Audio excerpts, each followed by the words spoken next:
안녕하세요. 저는 지인 몇 명과 모여 뜨개 공방하며 살고 있는 주부입니다. 친구 따라 강남 가고 먹을 가까이 하면 거머쥔다는 속담이 있죠.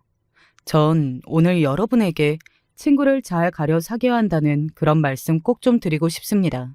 그냥 교훈 주려고 하는 말이 아니고요. 제가 직접 경악할 일을 겪어서예요. 여러분에게 들려드리고자 하는 사연은 바로 저와 제 딸이 겪은 이야기입니다.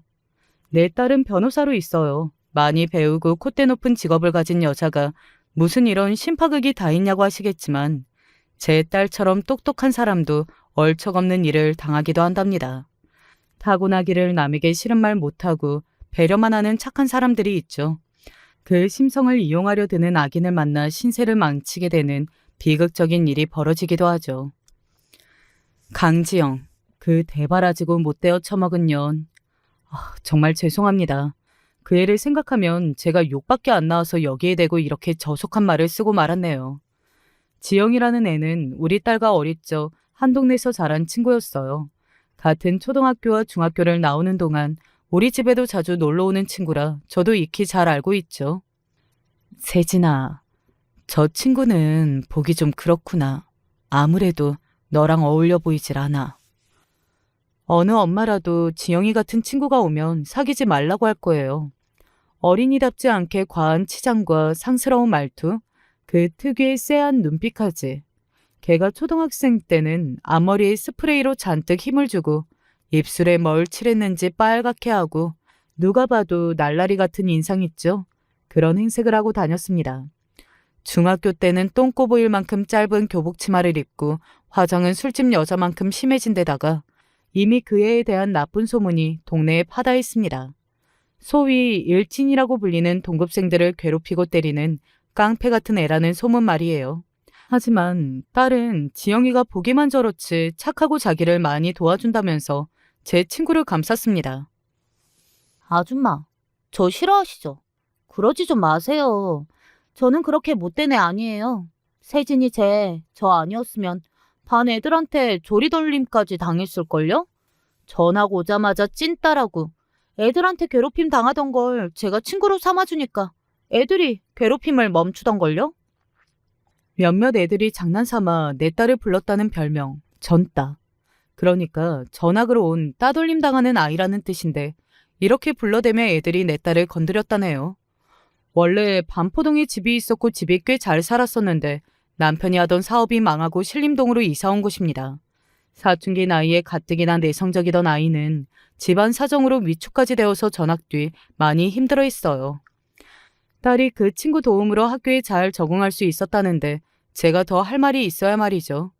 그래, 사람에게 그것도 어린아이에게 괜한 선입견 갖지 말고 딸에게 좋은 친구라 여기자. 그렇게 생각을 바꾸고 지영이에게 잘해주려고 노력했습니다. 집에 놀러 오면 케이크나 쿠키 등 간식을 손수 만들어주고 지영이가 먹고 싶다는 반찬도 해줬죠. 공부하는 딸을 방해하는 것 같을 때도 있었지만 지영이가 놀러 오면 편하게 대해주었어요. 친구의 어머님이 어른이니까 보통의 어린이라면 조금 어려울 법도 한데 지영이는 달랐습니다.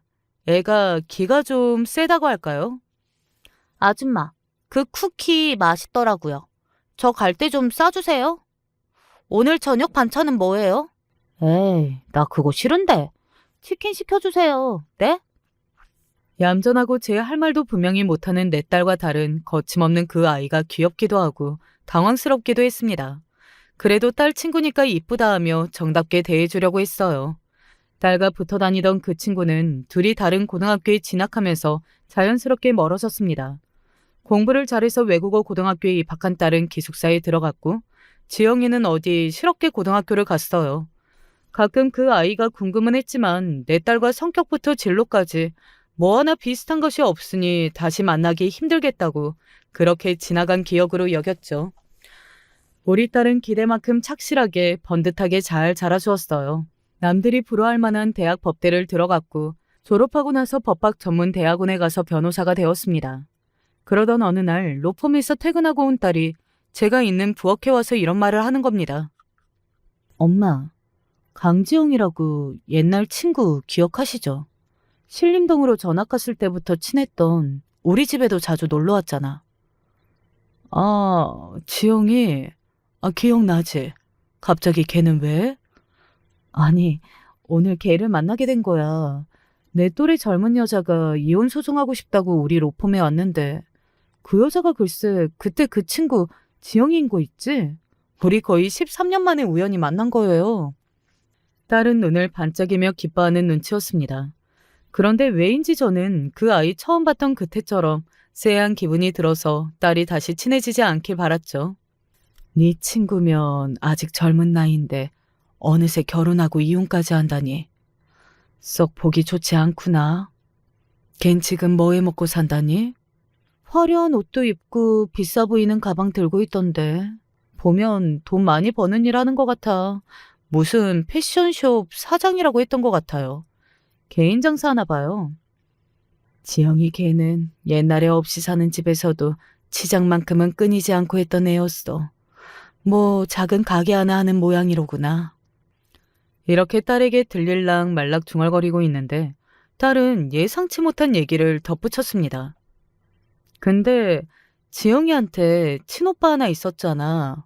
이번 주말에 그 오빠랑 같이 만나자고 약속도 잡았어. 다음날 친구와 통화를 하다가 이와 같은 일이 있었다며 이야기하니 듣던 친구가 소스라치게 놀라는 것이었어요. 딸이나 너나 참 순진하구나. 옛날에 까졌다는 그 친구가 무슨 목적이 있으니까 자기 친오빠를 네 딸한테 소개해주겠다는 생각 안 들어? 에휴, 설마. 그냥 옛날 동네 친구들끼리 같이 모이는 것일 뿐 무슨 의미가 있겠어? 에휴, 글쎄다. 우리가 이 나이 먹도록 세상 살면서 배운 게 있지 않니? 돌다리는 두들겨 보고 건너고 길이 아니다 싶으면 안 가는 게 상책이라고. 어릴 때부터 네 딸한테 나쁜 영향 끼칠까 걱정이던 애였다면서 마음에 안 든다며.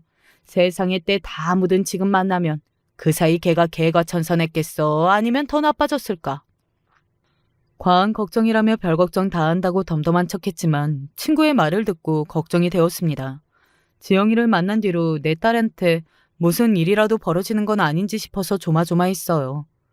그 이후 어떤 날 딸 얼굴에는 낭낭 18세 소년처럼 볼에 발그레한 홍조를 띄었죠. 혼자서 희죽희죽 웃기도 하고 전화기를 붙잡고 있는 시간이 길어졌죠.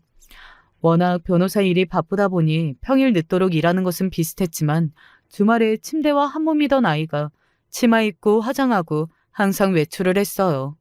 누가 봐도 딸아이는 사랑에 빠진 여인의 모습이었고 그 모습을 보는 저는 왜인지 더욱 두려워졌습니다. 여보, 아무래도 우리 딸이 연애를 하나 봐요. 그래, 맨날 공부하고 일만 하던 녀석이 잘 되었네. 그 아이도 이제 곧 30이요. 연애도 하고 시집도 가야지. 남편은 내 속도 모르고 딸의 연애 소식을 반겼습니다. 휴일 집에서 쉬고 있는 딸에게 슬쩍 떠봤죠. 혹시 지난번 소개받은 지영이 친오빠니? 너 지금 연애하고 있는 남자 말이야. 딸은 수줍은 듯 웃으며 맞다고 대답했습니다. 강태호, 그 지영이 오빠는 직접 만나본 적은 없지만 지영이와 달리 아주 착실한 학생이라는 이야기를 동네에서 들어본 적 있던 애입니다. 지금 삼성에서 두바이 같은 해외 건설 사업하는 일을 하고 있다니 꽤 성실하고 열심히 살아온 남자인 것 같아 안심이었죠. 하지만 옛날에도 엄마가 너 지영이랑 붙어 다니는 거 반대했던 것 알지? 예전 알았던 사람이라고 해서 덮어놓고 믿지는 말고 잘 따져가며 만나야 한다. 넌 이제 결혼을 염두에 두고 연애할 나이야. 말씀이 나와서 말인데요. 조만간 태호 오빠 데리고 엄마 아빠한테 인사드리러 올게요. 저 지난주에 청혼 받았거든요. 그게 무슨 소리야? 너희 둘이 만난 지 고작 2달인데 무슨 벌써 결혼이라니. 아휴, 너무 빨라. 네가 순진해서 그런가 본데. 그때 딸은 제게 대들듯이 말을 잘 나갔습니다.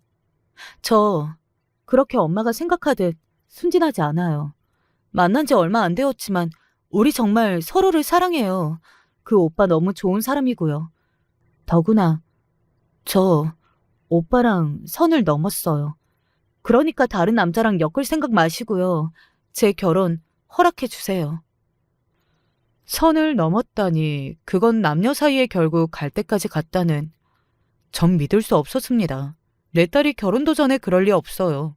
아무리 지영이 그 여우 같은 년과 오빠라는 놈이 둘이 짜고 내 딸을 수렁에 빠뜨린 것이 아닐까 의심할 수밖에 없죠. 그런데 제 의심의 반은 맞고 반은 틀렸어요.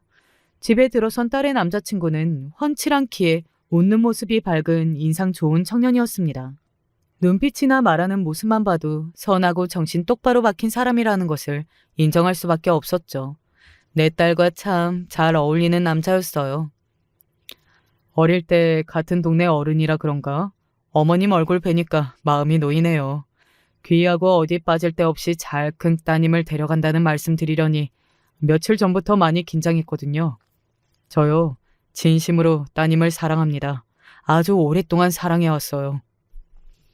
그게 무슨 소린가? 최근에 다시 만났다고 하던데 오랫동안이라니. 의아해하는 우리를 보던 예비 사위와 딸은 서로를 보며 피식 웃더니 아주 낭만적인 대답을 내놓더군요.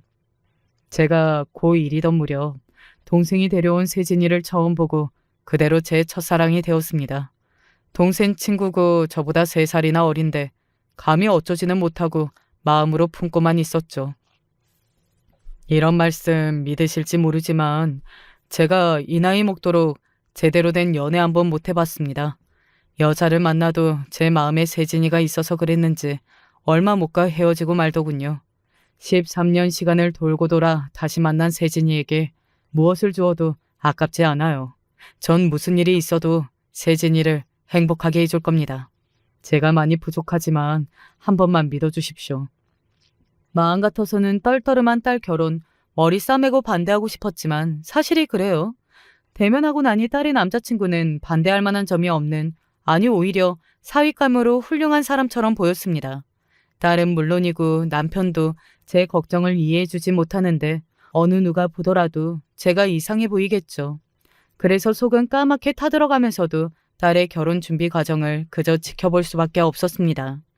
정말 활활 타는 불구덩이 속으로 한 걸음씩 걸어가는 딸을 잡을 수 없는 그런 마음이랄까요. 아무리 네 직감이 아니어도 어쩌겠냐. 자식 눈이 뒤집혀서 좋다는 사람하고 살겠다는데 부모 말리는 것도 한계가 있지. 내가 그때 그랬잖아. 그 딸의 옛날 친구가 무슨 의도가 있는 거 아니겠냐고. 지 오빠한테 변호사 옳게 짝지어주고 싶었나 보지. 친구의 말처럼 이미 활시위를 떠난 화살처럼 내 딸의 결혼은 제가 어찌 막을 수가 없었습니다.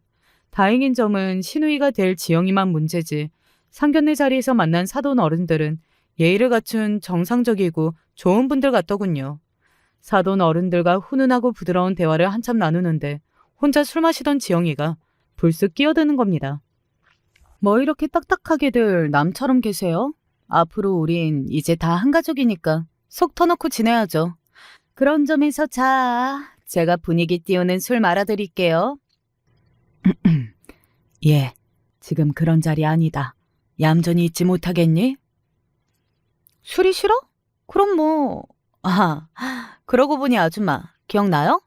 세진이 집에 자주 놀러 갈 때 겉으로는 웃고 있었지만 속으로는 나보고 엄청 싫어했죠? 모범생 자기 딸이 날라리 같은 친구랑 논다고 뒤에서 호박씨 까신 거 저도 다 알아요. 그런데 이를 어쩐다. 이렇게 서로 사돈도 맺고 우린 친구가 아니라 신호 올케가 되어 있으니 말이에요. 이럴 줄 알았으면 그때 나한테 더 잘할 걸 그랬다. 후회되시죠? 어릴 때처럼 허옇게 분칠하고 새빨간 입술을 바른 지영이는 능글거리는 표정으로 날 보고 웃는 것입니다. 그런 그 애가 소름 끼치고 기분이 더러웠습니다. 저리 어른 속 다 꿰뚫고 있는 저 애가 꼬리 9 달린 여우 아니면 뭐겠어요. 지영이 하는 말에 열은 받았지만 뭐라 대꾸하기도 애매한 상황이라 그저 일어나서 화장실에 다녀왔습니다. 손 씻고 화장실 문을 열고 나왔는데 그 앞에 사위의 어머니 안사돈이 서 계셨습니다. 화장실에 아무도 없어요. 지금 들어가서 쓰시면 됩니다. 그게 아니고요. 저기... 그분은 난처한 얼굴로 제게 무슨 말씀을 하고자 망설이다가 어렵게 입을 뗐어요. 아까부터 세진 엄마 표정이 굳어 계신 것이 아무래도 심기가 불편해 보이시던데 역시 그 때문이죠? 제가 참 송구스럽습니다. 이렇게 훌륭한 며느리 데려올 때는 아들 가진 부모로서 집 한 채는 얻어줘야 하는데 피치 못할 사정이 생겨버려서. 아닙니다. 둘 다 월급도 많고 똑똑한 애들이니 자기들이 알아서 차차 마련하겠죠. 그런 일로 사돈댁에 가진 불만은 없으니 마음 놓으십시오. 그러자 안사돈은 다행이라는 듯 21번 후 쉬고는 말을 이어갔어요. 우리 태호가요. 내 아들이라서가 아니라 참 착하고 괜찮은 아이입니다.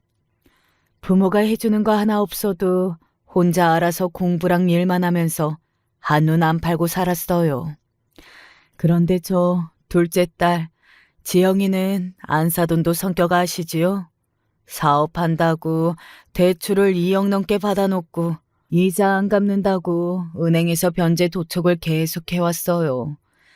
참다 못해 태우 결혼 자금으로 모아놓은 적금 전부 털어서 우리가 그 빚 갚아줬습니다. 안사돈은 진심으로 미안해하셨고 상견례가 끝날 때 내 딸의 손을 꼭 잡으며 집을 못해줘서 미안하다고 재차 사과하셨습니다. 어머님, 저희는 정말 괜찮아요. 어차피 저희끼리 돈 모아서 집은 천천히 장만하려고 약속했거든요. 그러니 마음 쓰지 마세요. 예비 고부간 훈훈한 광경이긴 하지만 저 시누이 하나 때문에 딸에까지 피해가 미치다니 마음은 좀 쓰리지만 그저 덮어놓고 지나왔습니다. 결혼식을 올리고 잘 사는가 싶던 딸은 2달 만에 울먹이며 집에 왔습니다. 사위와 첫 부부싸움을 했다고 말하는데 이야기를 들어보니 역시 그 시누이가 개입되어 있더군요. 나 엄마 말대로 잘못된 결혼을 한 걸까요? 남편에 대한 그리고 지영이에 대한 배신감 때문에 집에도 들어가기 싫어요. 원래 신혼 때는 서로 흉을 더 많이 보이느라 싸우고 그런단다. 어쩌다가 강서방이랑 싸웠는데 시댁에서 모두 모여 가족 식사하다가 신우는 술 조절 못하고 그만 취했대요. 가만 들어보면 지영이 얘는 말술이에요. 술고래예요.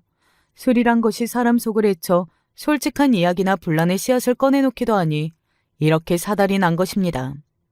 야야, 잘난 척 좀 하지 마. 네가 공부 좀 했다고 세상 모든 걸 아는 것처럼 구네. 우스워서 진짜.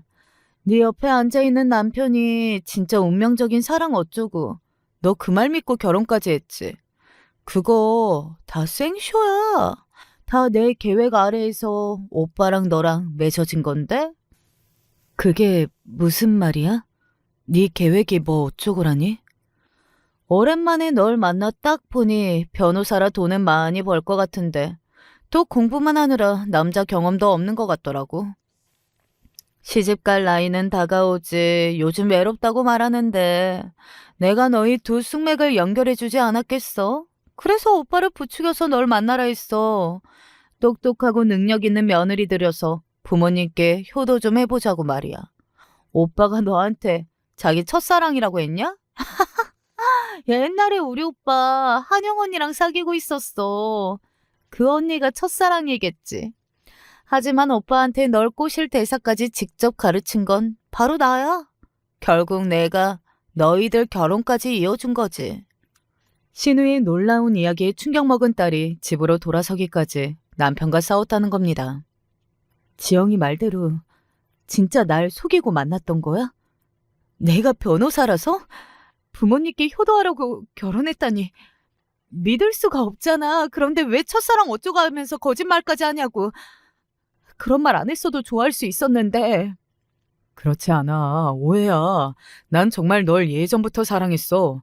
여자를 사귄 건 사실이지만 널 잊지 못하고 마음속에 내내 네가 자리하고 있었다고. 지영이 걔 근거 없는 말하는 애라는 거 너 몰라? 남편인 내 말을 믿어야지. 왜 그 기집애 말만 믿고 계속 의심을 하니? 실망이다. 사위는 억울하다며 팔짝 뛰었고 급기야 자기를 믿어주지 않는다며 화가 나서 밖으로 나가버렸다는 것입니다. 막말로 사위가 결혼이나 동거한 전력이 들킨 것도 아니고 단지 첫사랑 문제로 싸우는 건 그저 귀여운 사랑 싸움이라며 딸을 잘 타일렀습니다.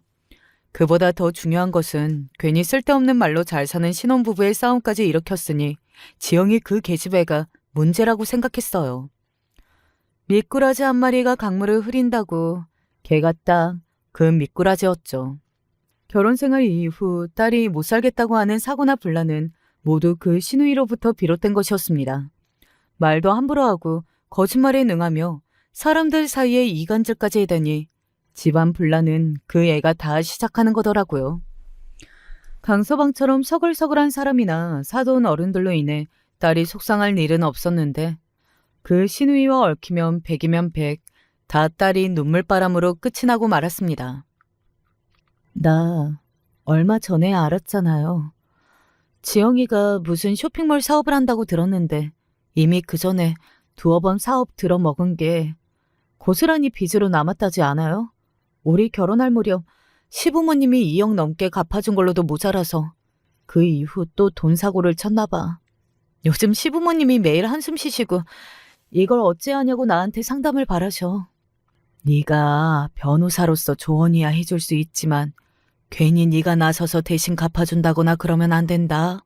알지? 그럼요. 진즉 남편은 신우이한테 절대로 돈 주지 말라고 신신당부하던걸. 우리도 지금 신혼집 대출 얻어서 그럴 여력도 안 되고요. 그런데 웃긴 것은 맨날 제 입으로는 한 달에 1,000만 원도 우습게 번다고 그러는 거야. 자기 입이 고급이라 일식집 아니면 안 간다고 하고 종업원들한테 팁까지 준다니까. 온몸에 명품으로 휘감고 다니는 것도 꼭 누가 보면 무슨 재벌집 딸인 줄. 이렇게 있는 척은 다 하니까 나도 지영이가 그렇게 어려운 상황인지 미처 몰랐지. 제가 진빚 갚느라 부모님 허리가 휘는 것도 모르고 흥청만청 쓰고 다니는 지영이의 얘기는 딸의 입에서 거의 매번 나오는 레파토리입니다.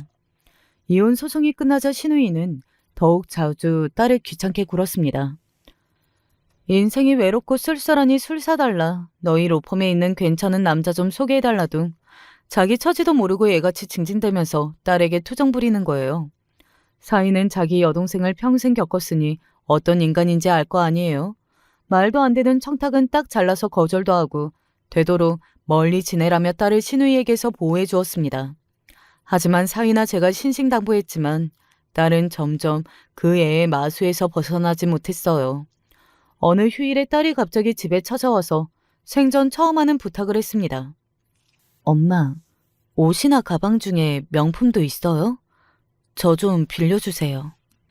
있기야 하다만 젊은 너한테 이게 어울릴까 모르겠다. 필요하면 하나 사지 그러니 평소 그런 건 신경도 안 쓰던 애가 왜 갑자기 명품 타령이야? 신우이가 몇 번이나 전화해서 조카 생일 잔치날 잘 꾸미고 오라고 하네요. 나보고 거지 깽깽이도 아니고 좋은 옷 좀 입고 다니라고 무시하니 열받잖아. 그렇다고 걔 때문에 비싼 명품 사긴 그렇고 엄마 것 좀 빌려 입으려고요. 저는 옷장 속 명품 가방과 버버리 정장 등 몇 가지를 꺼내어 대보라고 주었습니다. 지는 빚밖에 없는 게 뭐라고 너한테 무슨 그딴 소리를 한다니? 아, 그러게 말이에요. 그리고 한다는 말이 돈 좀 있으면 자기 사업에 투자하라네요. 말이 투자지. 사실 자기 좀 빌려달라는 부탁을 참 요상한 화법을 하죠. 그래서 제가 그랬어요. 예전에 빌려간 500만 원부터 갚으라고. 그뿐이게요? 최근 또 생활비 없다고 로펌까지 찾아와서 400만 원 더 빌려줬어요. 인간적으로 그 돈부터 갖고 나서 빌려달란 소리를 하는 게 상식 아닌가요? 그런데도 걔는 끝까지 뻔뻔하게 나와요. 야야, 그깟 돈 갚는다 갚아. 너 생각해서 말 안 했다만 사실 너 때문에 내 자금 상황이 안 좋아진 거 모르겠니? 변호사가 되어가지고 전 남편한테 재산 분할 제대로 뜯어냈어야지. 네가 잘못해서 나 이렇게 된 거니까 내 돈 해줄 책임이 너한테도 있는 거야. 신우가 처음 딸의 로펌으로 온 것은 전 남편과의 이혼 소송 때문이었는데 딸이 볼 때 지영이가 주장하던 재산 분할은 거의 이길 가망이 없었답니다. 부부가 살던 집도 시부모가 해준 것이고 결혼한 지 얼마 안 된 신우이는 공동재산에 기여한 부분이 거의 없다고 했어요. 법이 그런 걸 어쩌냐며 설득해도 신우이는 내 딸 때문에 소송에서 졌다고 막무가내로 때를 쓰며 돈을 빌려달라고 해댔습니다. 하지만 얘 절대 그 애한테 돈 빌려주지 말라고 하지 않았어? 그리 당부했는데. 제가요, 왜 시부모님이나 주변 사람들이 지영이한테 돈 빌려주는지 겪고 보니 알겠더라고요. 준다는 소리가 나올 때까지 끈질기게 쫓아다니고 복가돼서 미칠 지경이에요. 일하고 있는 사무실까지 찾아와 그러는데 어떻게 해요. 하지만 빌려갈 땐 언제고 제 돈은 이제 완전히 모른 척하네요.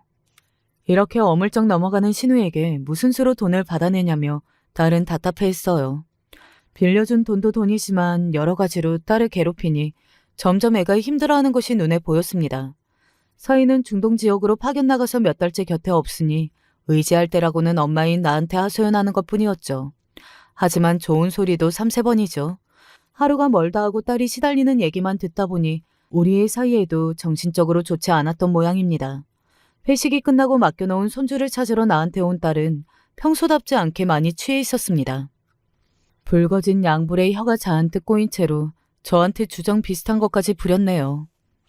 우리 사랑하는 엄마. 그런데 나 요즘 왜 이렇게 외롭고 힘들지? 시댁 사람들 다 끊어내고 싶어. 일 때문이라고는 하지만 몇 달씩 외국에 나가 있는 남편도 밉고. 엄마, 나 이혼이나 할까? 그런 딸의 모습을 보니 위로의 말이 나가기보다는 너무 속이 상한 나머지 매정하게 대답했어요. 그러게, 엄마가 그 결혼 말렸었지. 어른들이 말리는 데는 다 그만한 이유가 있는 거야. 하지만 애까지 낳은 마당에 이제 와서 뭘 어쩌냐. 유찬이 보면서 마음 다 잡아. 이혼은 무슨 이혼. 딸은 손으로 얼굴을 감싼 채 흐느끼듯 말했습니다. 엄마까지 나한테 왜 그렇게 해요? 따지고 보면요. 날 불행하게 만든 지영이를 만난 것도 애초에 다 아빠 때문이잖아요. 그때 아빠 사업 때문에 신림동으로 이사만 가지 않았어도 지영이를 만날 이유 없었는데. 딸의 험난한 결혼을 바라보는 제 속도 이미 꼬일 대로 꼬여서 위로가 필요한 딸에게 따뜻한 말 한마디 안 해줬습니다. 그날 딸과 감정 싸움을 하고 나서 우리는 한동안 연락하지 않았습니다. 손주도 시어머니가 집에 와서 봐주시기로 했다고 하면서 집에 발길을 뚝 끊었고요. 속으로 답답하고 딸이 괜찮은지 궁금도 했지만 저도 그간 딸 문제 때문에 설 끊느라 피곤함이 극에 달한 상황이었어요. 그러다 말겠지. 모녀간 인연이 끊어질 것도 아니고 시간이 좀 지나고 보지 뭐. 그렇게 넘겼어요. 그렇게 딸과 거리를 두고 지내는데 시골 지인이 올려보낸 꼬막을 보니 딸 생각이 간절해졌습니다. 우리 딸이 꼬막 무침을 참 좋아하는데 꼬막 무침이랑 갖가지 반찬을 만들어서 거의 보름 만에 딸 집에 갔죠. 우리는 아무 일도 없었던 듯이 전처럼 손주를 돌보며 정답게 시간을 보내다가 이상한 점을 보고 말았습니다. 손주를 안고 있는 딸의 앞에 서 있는데 딸 머리카락 사이로 허옇게 드러난 두피가 보이는 게 아니겠어요? 너 머리에 그게 뭐니? 왜 머리에 땜통이 있어? 놀라서 묻자 당황한 딸은 긴 머리로 땜통 부위를 감춰보았지만 이미 제 눈에 띈 이후였죠. 누가 이랬어? 설마 지영이? 고개를 숙이고 조금씩 흐느끼던 딸은 지난주 일요일에 벌어졌던 일을 얘기해 주었습니다. 최근 과로와 독감으로 아팠던 딸은 조카의 생일잔치에 못 가겠다 연락하고 대신 축하금 30만 원을 계좌이체로 보냈대요. 집에서 혼자 고열과 시름하며 끙끙 앓고 있는데 오후 4시쯤 되었을까? 초인종 누르는 소리에 겨우 몸을 일으켜 현관 인터폰을 보니 시댁 식구들 모두 딸네 집으로 몰려온 거죠. 얼마나 어디 아프시길래 하나뿐인 시조카 생일 축하하러 못 오셨어? 그 소식 듣고 내가 걱정이 돼서 어디 그냥 집에 갈 수 있어야지. 미안해. 나도 어떻게 해서든 가고 싶었는데 상태가 영 그러네. 그런데 조카한테 내 독감이라도 옮으면 어쩌려고 여기까지 왔어. 조카의 생일 잔치가 끝나고 시댁 식구들이 연락도 없이 바로 딸 집에 들어온 것입니다. 시부모까지 집에 들어와서 딸이 괜찮은지 돌림놀이처럼 안부를 물었다죠. 며느리야, 많이 아파서 못 왔다며? 그래, 어디가 어떻게 아픈 거냐? 아이고, 그래 어쩌다가 독한 감기에 걸렸냐? 독감이랑 감기랑 뭐 그렇게 다르대? 보아하니 멀쩡한 것도 같은데. 고열의 몸살로 알아눕던 딸은 졸지에 손님들까지 치르게 된 것입니다. 와서 간단히 차와 과일만 먹고 가겠다는 사람들이 이야기꽃을 피우고 급기야 고스톱판까지 깔았다니 기가 막힙니다. 시댁 식구들이 저녁까지 집에서 뭉개고 있으니 하는 수 없이 딸은 저녁 식사로 중화요리와 회를 시켰습니다. 그랬더니 눈치도 없이 안 싸더니 음식 타박을 해서 딸은 더욱 서러웠다고요. 너희 시아버지는 이렇게 조미료 많이 쓴 음식 못 드셔. 집에 끓여놓은 찌개랑 고기나 좀 구우면 된대도. 너 평소에도 이렇게 배달 음식 자주 먹니? 그럼 못 쓴다. 참다 못한 딸은 그 얘기에 삐뚤어져서 대꾸했어요. 제가 먼저 집에 초대한 거 아니잖아요, 어머니. 저 열이 38.5도나 돼서 어지럽고 일어날 기운도 없는데 무슨 수로 요리해서 바칠까요? 냉장고에 고기는커녕 양파도 없어요, 지금. 저봐, 저거. 핑계대고 조카 생일 잔치에도 빠진 게 뭐 잘했다고 우리 엄마한테 바락바락 대드냐? 너희 그 교양 있는 엄마가 시부모한테 그리 하라고 가르쳤냐? 아니, 아픈 사람에게는 병문안이나 가는 거지. 일 시켜먹는 거 아니라고 배웠어. 상스러운 집에서나 며느리라는 이유로 부려먹는 법이라고. 지랄 맞은 년이 우리 집 싸잡아 욕하는 거냐 지금? 가뜩이나 기분 꿀꿀한 차에. 내 미친년 오늘 드러낸다. 죽어봐라. 지영이 그년이 갑자기 손을 뻗어 딸의 머리채를 휘감아 돌렸습니다. 딸은 힘도 못 쓰고 머리가 돌아가고 두피가 뽑힐 듯한 고통을 느끼며 끝내주기를 사정했대요. 아파. 제발 좀 놔줘. 너 학교 다닐 때 기억나지? 나한테 싸가지 없이 굴면 그게 누구든 2배로 갚아주는 강지영이라고. 앞으로 내가 부르면 어디든 바로 튀어와라. 아픈 애 머네 시답지 않은 핑계만 대봐 아주. 손가락 사이사이 딸의 머리카락에 한 움큼 빠진 것을 툭툭 털고 시원하다는 표정으로 딸을 한번 보고는 가버렸답니다. 이 이야기를 듣는데 전 피가 거꾸로 솟는 기분이었어요. 아무리 망아지 같은 자식이라 해도 손인 형님한테 그런 짓거리를 하는데 너희 시부모는 말리지도 않고 보기만 하든? 한 번 말리시기는 했어요. 그 일 벌어진 뒤에 하신 말씀이 더 서운했어요. 네가 이해하렴. 지영이 제가 오늘 속이 말이 아닐 거야. 이혼녀가 되어서 혼자 제 자식 생일상 하니까 우울하다고 하더라. 그런데 초대한 너까지 안 오니까 그 속상함이 더 커진 것 같아. 그리고 말이야, 오늘 일 괜히 유찬 애비한테 얘기 안 할 거지? 외국에 있는 애한테 이런 얘기해봐야 속만 시끄럽지 뭐 좋겠냐? 안 그러냐? 자기 딸이 하는 폭행을 말리지도 않고 제 아들에게 입단속이나 하는 안사돈이 원망스러웠습니다. 원래 안사돈 딸의 시어머니는 사람이 좋은 편이었습니다. 딸이 임신해서 애 낳을 때도 좋은 직업 그만두면 안 된다고 필요로 하는 일 다 도와주시고 시댁에 있을 때도 설거지 한번 못하게 하셨어요. 너희 신우 하나 빼고는 강서방이나 시부모님 모두 참 좋은 분들이야. 복이라고 여기고 어쨌든 시부모님께 잘해드려라. 이렇게 내 딸 시집살이는 신우 하나로 족하겠거니 사돈 어른들만 믿었건만 이렇게 뒤통수 치네요. 시간이 조금씩 지날수록 팔이 안으로 굽는다고 사돈 어르신들도 며느리 살피기보다는 자기 딸 자식 감싸기에 바쁜 모양이었습니다. 신우처럼 대놓고 딸을 괴롭히는 것이 아니라 신우가 하는 짓을 암묵적으로 동의하고 딸의 편을 들어주지 않는 느낌이랄까요. 하긴 애초에 자식 교육 단단히 시켰다면 지영이 걔가 그런 인간으로 자랐겠습니까? 당분간 신우나 시부모와도 거리 두고 지내라 하고 돌아왔지만 딸아이 신세를 생각하면 할수록 차찹해서 밤에 잠이 안 왔습니다. 그런데 그 망할 신우이가 결국 아주 일을 치르고 말더군요. 딸 집에서 손주아기를 보다가 배가 아파서 화장실에 들어가 일을 보고 있었습니다. 누가 찾아왔는지 딸이 현관문 열어주고 사람을 집 안으로 들이는지 큰 소리가 났어요. 너 요새 왜 날 피하냐? 내가 부르면 쪼르르 달려올 것이지. 계속 연락 피하니까 직접 여기까지 찾아왔잖아. 내가 너한테 형님이고 손윗 사람이야. 학교 다닐 때 네가 갈구던 친구들한테 하듯이 나한테 그러면 못 쓰지.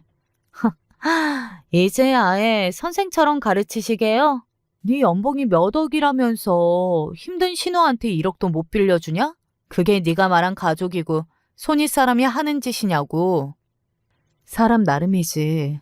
너 어차피 빌려간다고 하고선 안 돌려줄 거잖아. 내가 널 몰라? 소란스러움에 급히 용보현을 정리하고 화장실 밖으로 나가자마자 청첩병력 같은 일을 보게 되었습니다. 겁박하던 그 신우이녀는 급기야 내 딸 얼굴에 침까지 뱉는 것이 아닙니까? 이게 이제 대놓고 날 깡패년 취급하네? 야, 이년아, 가족끼리 1억도 안 빌려줘? 딸의 입을 통해 들었던 개의 망나니 같은 짓을 제 눈으로 똑똑히 목격하고 말았습니다. 그걸 직접 보니 머리가 하얘지고 온몸에 피가 바닥으로 빨려 들어가는 기분이었어요. 내 딸을 내가 지켜야지 이러고 가만히 있을 수 없어. 저는 그냥 바로 앞으로 가 섰어요. 제가 있는 줄 몰랐던지 눈이 휘둥그레 놀라 있습니다. 하지만 금방 아무렇지 않은 표정으로 입을 삐죽거리더군요. 아, 아줌마, 여기 계셨어요? 너 내 딸한테 인연이라고 했냐? 침까지 뱉다니 이게 무슨 짓거리야? 엄마, 쟤는 나한테 한 번도 언니라고 불러주지도 않았어. 옳게 아니면 야. 제 고백 하나 하자면요. 나이가 들긴 했어도 소시적 합기도를 배운 유단자입니다. 또 몇 년 전부터 복싱도 해온 체력괴나 강한 여사랍니다. 그걸 떠나서 내 자식 잡아먹는 년 족칠 기운 정도야 없더라도 솟아오르는 거 아니겠어요. 전 바로 지영이 걔 머리채를 잡아채고 뺨을 2번 싸대기 날렸습니다. 지영이도 힘이 어찌나 억센지 내 얼굴에 손톱을 잔뜩 세우고 긁어대겠다고 버둥거렸지만 손바닥으로 그의 얼굴을 확 밀어버렸어요. 소파로 나자빠진 지영이는 믿기지 않는다는 표정으로 절 보고 하얗게 질려 있었습니다. 설마 깡패 일진처럼 놀던 젊은 것이 엄마 뻘인 나한테 몸싸움으로 이렇게나 당할 줄은 미처 몰랐겠죠. 너 같은 거 그때 처음 우리 집 왔을 때 이렇게 확 잡아놨어야 했는데 그랬다면 너도 지금처럼 인성 글러먹은 사람으로 안 컸겠지. 늦었지만 이 아줌마가 교육해줄게. 자, 덤벼봐 어디.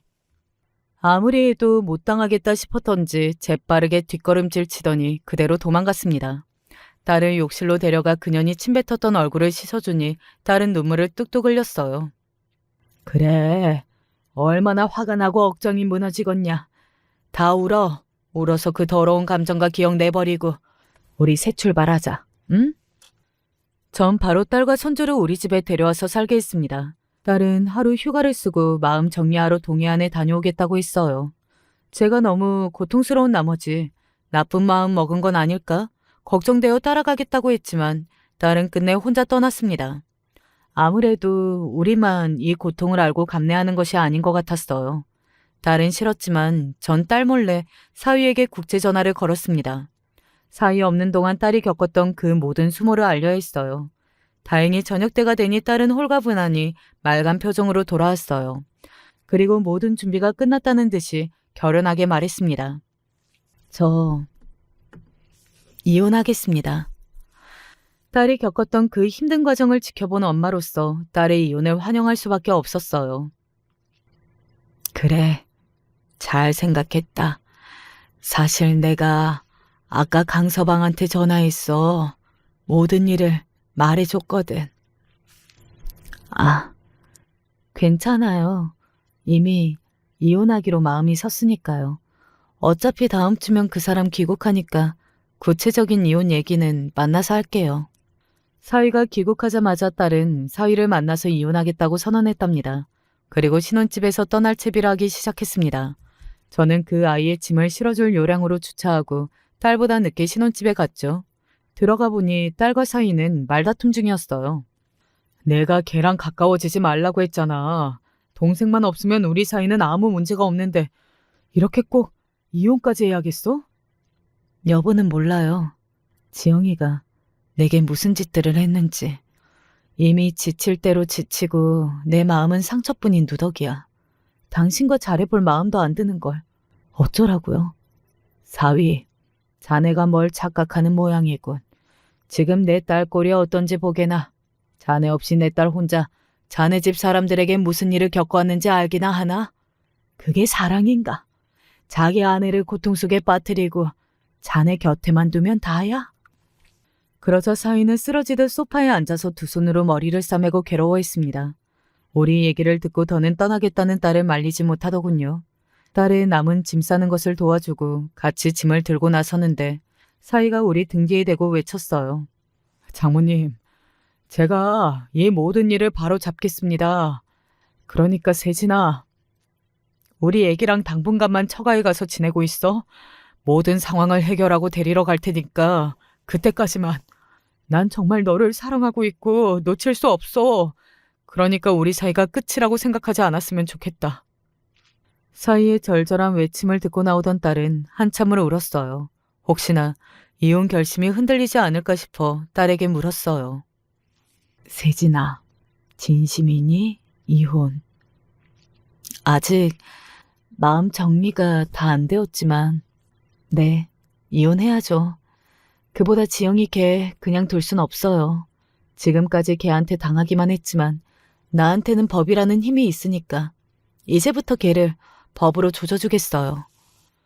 복수심이 활활 타오른 딸을 전 마음속 깊이 지지하고 박수를 보냈습니다. 그년 하나 때문에 사이좋던 부부가 이렇게 되었는데 그만한 대가는 치러야죠. 딸은 신우에게 빌려준 돈을 근거로 채무 불이행에 대한 소송과 강제집행도 들어가겠다고 했습니다. 변호사인 딸이 어련히 알아서 잘하겠습니까?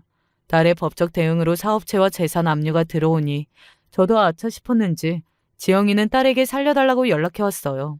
하지만 딸은 절대 연락받지 않고 전화를 차단까지 하더군요. 그러니까 할 도리가 없던지 지영이 그 거머리 같은 애는 우리 집까지 찾아왔습니다. 다행히 그때 딸은 집에 없었고 제가 대신 나가서 그 애 앞에 섰죠. 그날 당했던 기억이 났는지 씩씩대던 게 날 보자마자 얼어붙었습니다. 이 악귀 같은 년아. 빌린 돈이나 얼른 갚고 내 딸한테 찾아오지도 말고 연락하지도 마라. 네 얼굴만 봐도 아줌마 주먹이 우는데 어떻게 아예 곤죽이 되도록 만들어줄까? 아이씨. 아줌마가 나 때렸던 거 경찰에 신고할 거야. 소송도 걸 거야. 무식이 통통 튀는 만년꼴찌인 네가? 그래, 어디 한번 해봐라. 어디 세상이 네 말을 들어줄지 변호사인 내 딸 말을 들어줄지 말이야. 더 이상 말도 못하고 지영이는 꽁무니를 내뺐습니다. 저런 것들에게는 역시 말보다 주먹이 효과가 좋은 모양이에요. 얼마 뒤 경찰서에서 조사받으러 오라는 연락을 받았습니다. 걱정되는 마음으로 경찰서로 갔는데 왜인지 형사분은 저를 친절하게 대해줬어요. 그는 갸웃거리면서 말했습니다. 강지영 씨가 폭력을 당했다고 신고해서 이렇게 연락드렸습니다. 그런데 두 분 관계가 좀 의외네요.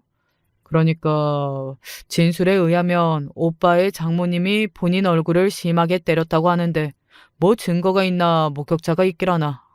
참, 난처하네요. 형사는 신고자와 말이 안 통한다면서 이 사건을 길게 끌지 않겠다는 말씀을 하시더라고요. 애초에 증거도 없고 말도 안 되는 말만 되풀이하는데 거기에 신고자 인적 조회하니까 아주 엉망인 사람이었고요. 그래서 그 부분을 조사하려고 드니 지영이의 반발이 심했대요.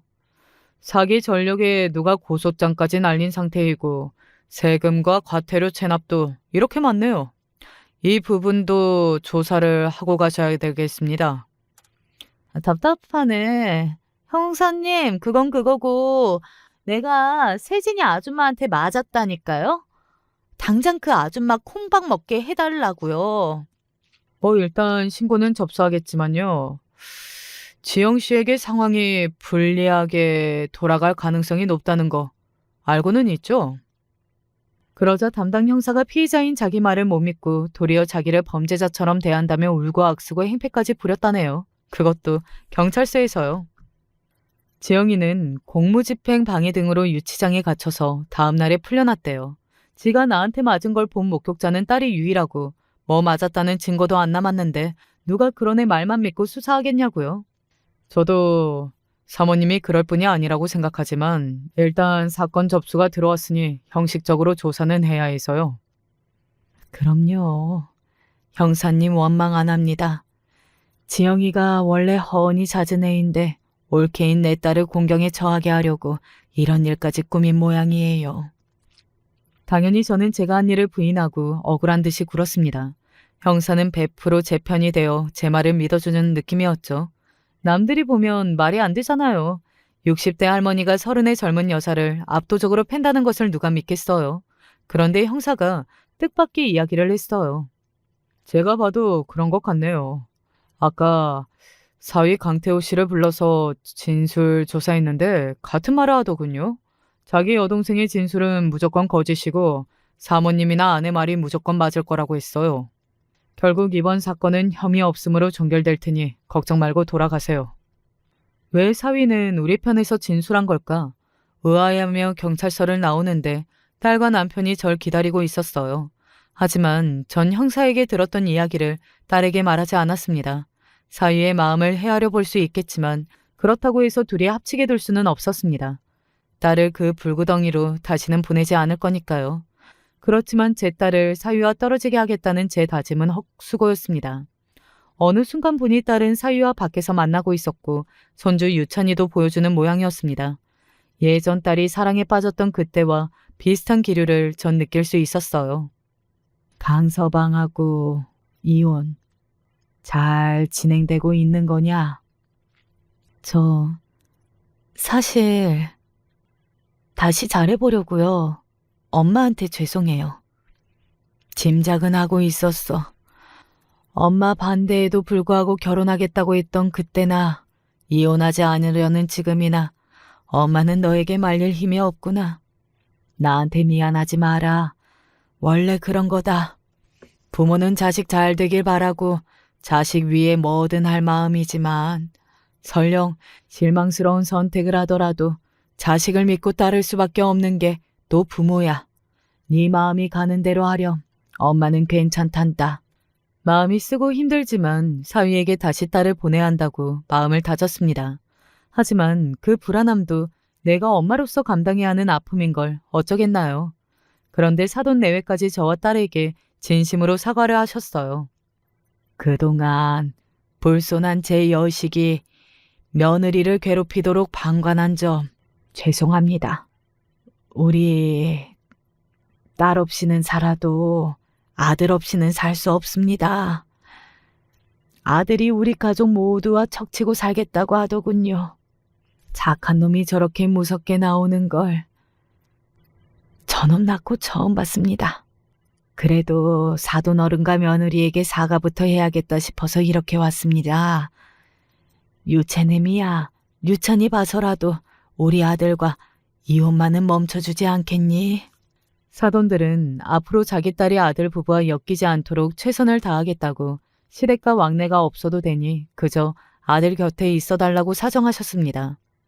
미운 마음이 남아있지만 그분들 또한 부모고 난 그 속을 이해할 수 있어요. 딸은 애초에 시부모님에 대한 원망이 없었고요. 시부모님을 보내드리고 돌아온 딸은 사위와의 이혼이 없던 일로 하고 신혼집에 돌아가겠다고 제게 말했습니다. 어쩔 수 없지 않니? 부부가 서로 좋아 살겠다는 것을. 하지만 그것도 사위와 사돈 어른들이 약속한 대로 그 집과 절연한 채여야 한다. 만약 지영이와 다시 엮인다면 그땐 내가 나서서 너네 이혼시키고 말 거니까. 그리고 지난 이야기를 들려줘야겠다 싶었습니다. 사실 지영이가 폭력으로 날 신고했을 때 사위가 내 편에서 진술했다더라. 나나 네가 남처럼 굴고 원망을 퍼부어도 사위는 언제나 네 편에 서주었던 것 같아.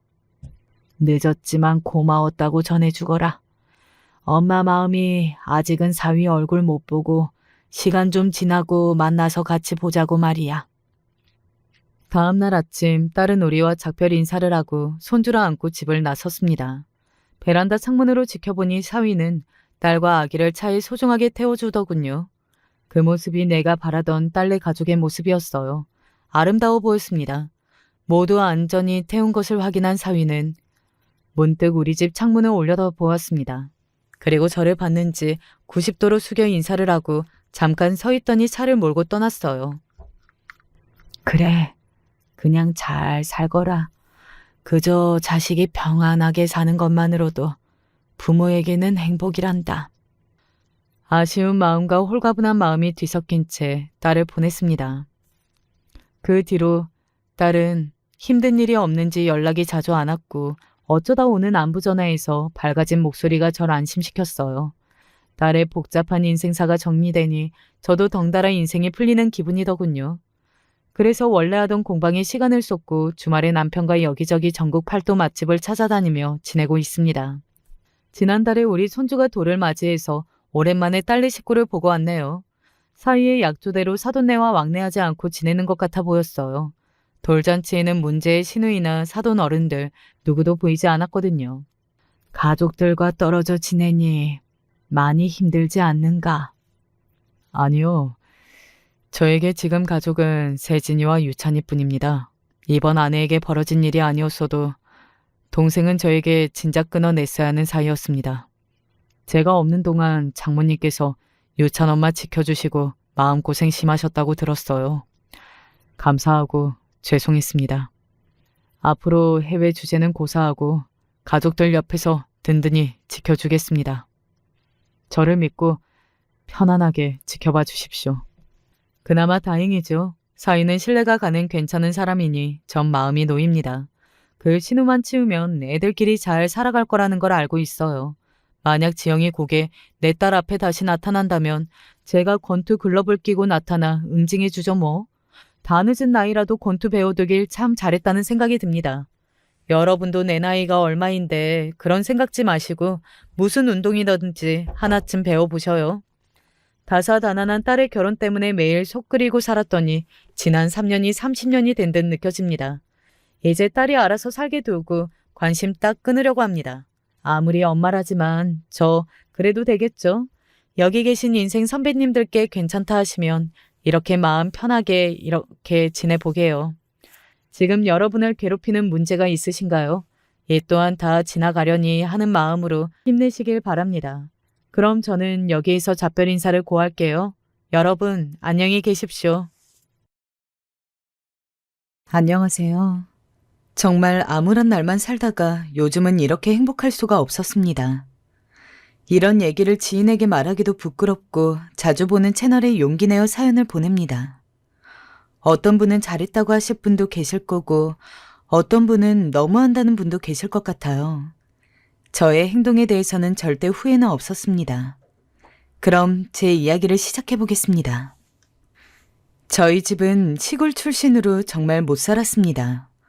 게다가 형제도 많아가지고 정말 말 그대로 콩 한쪽도 쪼개고 쪼개서 아껴서 나눠 먹어야 할 정도로 가난했습니다. 나중에 저랑 형제들이 크고 나서 돈을 벌기 시작하면서 확실히 부모님 두 분이서만 일할 때보다는 나아졌지만 그렇다고 해서 기본적인 형편이 어디 가진 않았습니다. 그래서 저는 은연중에 결혼 같은 건 다 포기하고 있었던 중이었는데 그래도 사람한테 운명이라는 게 있는지 우연치 않은 계기로 지금의 남편을 만나게 되었습니다. 남편은 저랑은 정반대의 사람이었죠. 태어나서 단 한 번도 서울을 벗어난 적이 없었을 뿐더러 남편의 부모님은 중소기업을 운영하시는 사장님들이었는데 아무래도 회사 하나를 통째로 키우는 거다 보니까 일반적인 사람들에 비해서 잘 사는 편이었습니다. 가정 형편도 살아온 환경도 다른 제가 남편과 연애를 할 수 있는 것만으로도 감지덕지라고 생각하며 살았습니다. 결혼은 언감생심, 꿈도 못 꿀 일이라고 생각했기에 남편이 어느 날 저를 비싼 레스토랑에 가서 무릎을 꿇고 반지를 주면서 프로포즈를 할 때 그 누구보다도 놀랐습니다. 수경 씨, 당신이랑 살면 평생 행복할 것 같아. 나랑 결혼해 줄래? 저요? 정말 저와 결혼하고 싶다고요? 난 당신이어야만 해. 설마 남편이 저를 진지하게 연애 이상의 와이프가 될 수 있는 사람으로서 보고 있을 거라고 생각하지 못했고 프로포즈 자체에 대해서 마음은 너무 기뻤지만 내가 이걸 섣불리 받아도 될까 하는 고민을 버릴 수는 없었습니다. 시부모님도 걱정이 되었고요. 남편이 꾸준히 저에게 매달린 그때 저도 결국 사랑하는 사람과 한평생 같이 살고 싶다는 욕심을 버릴 수가 없어서 프로포즈를 받아들였습니다. 하지만 문제는 결혼 허락을 받기 위해서 남편의 부모님을 찾아봤을 때부터 발생했습니다. 아마 기본적으로 저에 대해서 남편에게 먼저 들었는지 제 이름도 알고 계셨고 제가 대충 어느 정도 사는지도 알고 계시더라고요. 그냥 아는 것으로 그쳤다면 상관이 없겠지만 은근히 저를 위아래로 훑어보는 게 솔직히 그렇게 기분이 좋지만 않았습니다. 시골 출신이라 들었는데 맞나? 네, 어머님. 난 거기가 어디인지 들어도 모르겠던데 무슨 리라고 했더라? 아, 됐어. 알려줄 필요는 없고. 근데 거기 인터넷은 되나? 뭐가 굴러가긴 굴러가나? 제가 살던 고향이 시골 중에서도 속된 말로 깡촌이라고 불릴 정도로 엄청 깊숙하게 들어가야 있는 시골 동네이긴 했습니다. 그래서 읍내 한번 나가려고 해도 시간이 오래 걸렸고 서울에 있는 휘황찬란한 건물 같은 건 당연히 찾아볼 수도 없었습니다. 하지만 한 번도 제가 그런 시골에서 생활했다는 것에 대해서 부끄럽다거나 한 적 없고 저에게는 그 무엇보다도 소중한 고향인 만큼 나름대로 산 좋고 물 좋고 공기 좋은 제 고향에 대한 자부심이 있었는데 제가 살아온 곳에 대해서 아무것도 모르는 시부모님이 농담을 가장한 모욕을 제게 내뱉으니 기분이 비참했어요.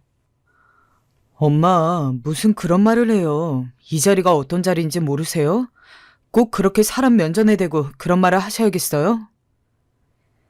무엇보다도 그 자리에서 아무 말도 못하고 그냥 참고 들어야 하는 상황이 너무 힘들더라고요. 물론 남편이 엄마, 무슨 그런 말을 해. 라고 하면서 저를 대신해서 막아주었지만 그렇다고 해서 상한 기분이 풀린 것도 아니었습니다. 차라리 시부모님이 조금 더 대놓고서 저를 욕하거나 했다면 아무리 저라고 할지라도 크게 시부모님한테 반대되는 이야기를 했을 텐데 저런 식으로 기분이 좋지 않을 만한 말을 툭툭 뱉으면서도 남편이 한번 이야기를 할 때마다 뭘 장난치는 거 가지고 그래. 저것 봐. 쟤는 가만히 있는데. 라며 장난인 것처럼 넘겨서 제가 화를 내기도 참 애매한 상황이었습니다. 이제 본론으로 들어가지. 사실 우리 성우가 하도 결혼하고 싶다 해서 데려오라곤 했는데 이런 말하긴 미안하지만 아가씨는 우리 성우랑 너무 어울리지 않은 것 같은데?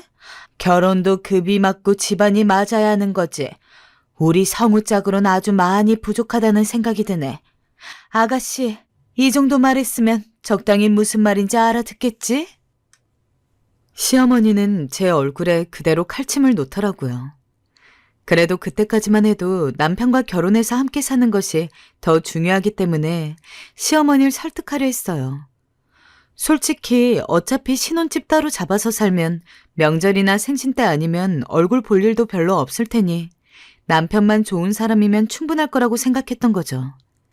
그래서 시댁을 일부러 방문하며 어떻게든 일단 허락을 맡으려 했어요.